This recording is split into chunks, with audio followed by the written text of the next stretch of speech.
வணக்கம். நள்ளிரவின் மௌனத்தில் ரகசியங்களை பேசுபவர்களுக்கு இது வெலட் ஃப்ளேம்ஸ். இது கருநீல இரவுகள். அத்தியாயம் 15. அடங்காத வேட்கை.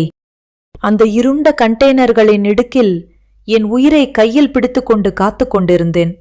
குடோனை அதிரச் செய்த துப்பாக்கிச் சத்தங்கள் இப்போது முற்றிலுமாக ஓய்ந்திருந்தன.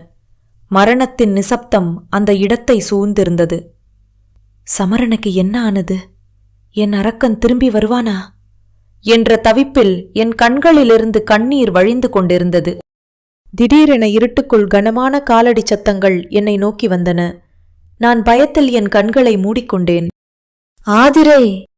அந்த குரல், என் உயிர் மீண்டும் என் உடலுக்குள் வந்தது. நான் கண்களை திறந்து பார்த்தேன். இருட்டில் நெற்றியில் வழிந்த வியர்வையோடும் லேசான இரத்தக் கரைகளோடும் நின்று கொண்டிருந்தான் சமரன். அவனது இடது கையில் என் கேமரா இருந்தது. வலது கையில் இருந்த துப்பாக்கியை இடுப்பில் செருகிவிட்டு அவன் என்னை நோக்கி ஓடி வந்தான். நான் அந்த இரும்புச் சுவரிலிருந்து விடுபட்டு பாய்ந்து சென்று அவனது கழுத்தை இறுக்கமாக கட்டிக்கொண்டேன். முடிஞ்சது ஆதிரை, எல்லாம் முடிஞ்சது. நம்மள துரத்தின அத்தனை நாய்களும் இப்போ பிணம். உன் கேமராவும் கிடைச்சிடுச்சு. இனிமே உன்னை இந்த உலகத்துல எந்த சக்தியாலும் நெருங்க முடியாது. அவன் என்னை அப்படியே அள்ளி தன் நெஞ்சோடு சேர்த்து தூக்கி கொண்டான். நாங்கள் அந்த மரணக்குடோனை விட்டு வெளியேறி வண்டியில் ஏறி பறந்தோம்.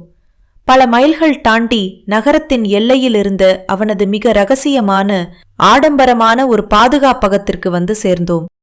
அறைக்குள் நுழைந்ததும் அவன் தன் கையில் இருந்த கேமராவை மேஜை மீது வீசினான். மரணத்தின் விளிம்பு வரை சென்று திரும்பிய அந்த அற்றுநிலன் வேகம் இப்போது இருவருக்குள்ளும் ஒரு அடங்காத காமமாக, வெறித்தனமான தவிப்பாக மாறியிருந்தது. நான் அவனை திரும்பி பார்ப்பதற்குள் அவன் என் கையை பிடித்து இழுத்து அந்த அறையின் கனமான மரக்கதவோடு என்னை சாய்த்தான். அவனது கண்கள் இருண்ட வேட்கையில் தகித்து கொண்டிருந்தன. உன்னை விட்டுட்டு நான் செத்துருவேனோன்னு இன்னைக்கு ஒரு நிமிஷம் பயந்துட்டேன் ஆதிரா. அந்த பயம் என் நரம்பையெல்லாம் அறுக்குது. இப்போ நீ எனக்கு வேணும், முழுசா, எந்த தடையும் இல்லாம. அவன் வார்த்தைகளை முடிக்கும் முன்பே நான் என் இரு கைகளாலும் அவனது முகத்தை பற்றி அவனது முரட்டு உதடுகளை ஆழமாகச் சிறைப்பிடித்தேன்.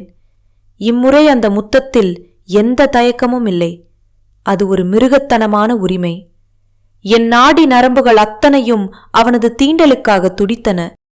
அவனது கைகள் என் வெல்வெட் ஆடையின் பட்டன்களை மூர்க்கமாக பீத்தெறிந்தன. அந்த ஆடை நழுவி தரையில் விழ அவனது கரடு முரடான சூடான கைகள் என் மென்மையான சருமத்தை ஆக்கிரமித்தன. அவனது ஒவ்வொரு ஸ்பரிசத்திலும் ஒரு தீ எரிந்தது. அவன் என்னை அப்படியே தன் கைகளில் தூக்கிக் கொண்டு சென்று அந்த பிரம்மாண்டமான படுக்கையில் கிடத்தினான். அவனது இரத்தமும் வியர்வையும் கலந்த அந்த லெதர் ஜாக்கெட்டையும் சட்டையையும் கழற்றி வீசினான். தழும்புகள் நிறைந்த அவனது அந்த முரட்டு தேகம் என் மீது முழுமையாக படர்ந்தது. அவனது மார்பின் சூடு என் உடம்பை சுட்டது. அவனது உதடுகள் என் கழுத்து வளைவில் தொடங்கி என் மார்பின் விளிம்புகளில் தீப்பொறிகளைப் போல முத்தங்களை பதித்தன. நான் என்னை மறந்து அவனது முதுகிலிருந்த தழும்புகளை என் நகங்களால் லேசாக கீறியபடி அவனது பெயரை ஒரு முனகலோடு உச்சரித்தேன். சமரன், என்னை கொன்றுங்க. உங்களோட இந்த அன்பால என்னை கொன்றுங்க. நீ என் உசுருடி, உன்னை கொல்ல மாட்ட. ஆனா இன்னைக்கு ராத்திரி உன்னை எனக்குள்ள முழுசா புதைச்சுப்ப. நீ எனக்கு மட்டுமே சொந்தமான ராணி. அவனது ஒவ்வொரு வார்த்தையும் எனக்குள் இருந்த தாகத்தை இன்னும் அதிகரித்தது. மரணத்தின் வாசலில் நின்று மீண்ட எங்கள் இருவரின் ஆன்மாக்களும் உடல்களும் ஒன்றோடொன்று வெறித்தனமாக பின்னிக் கொண்டன. எந்த உலகமும் எந்த எதிரியும் நுழைய முடியாத அந்த அறைக்குள் இருவர் மட்டுமே ஆளும் ஒரு தனி உலகம் பிறந்தது. அவனது ஒவ்வொரு அசைவிலும் ஒரு மூர்க்கமான காதலும் என்னை இழந்துவிடக்கூடாது என்ற தவிப்பும் இருந்தது. வலியும் இன்பமும் ஒன்றாக கலந்த அந்த இரவில் நான் முழுமையாக, எந்த மிச்சமும் இல்லாமல் அந்த நிழல் உலக அரக்கனுக்கு என்னை அர்ப்பணித்தேன். அதிகாலையின் முதல் வெளிச்சம் அந்த அறையில் விழும் வரை அந்த வெல்வெட் நெருப்பு எரிந்து கொண்டே இருந்தது.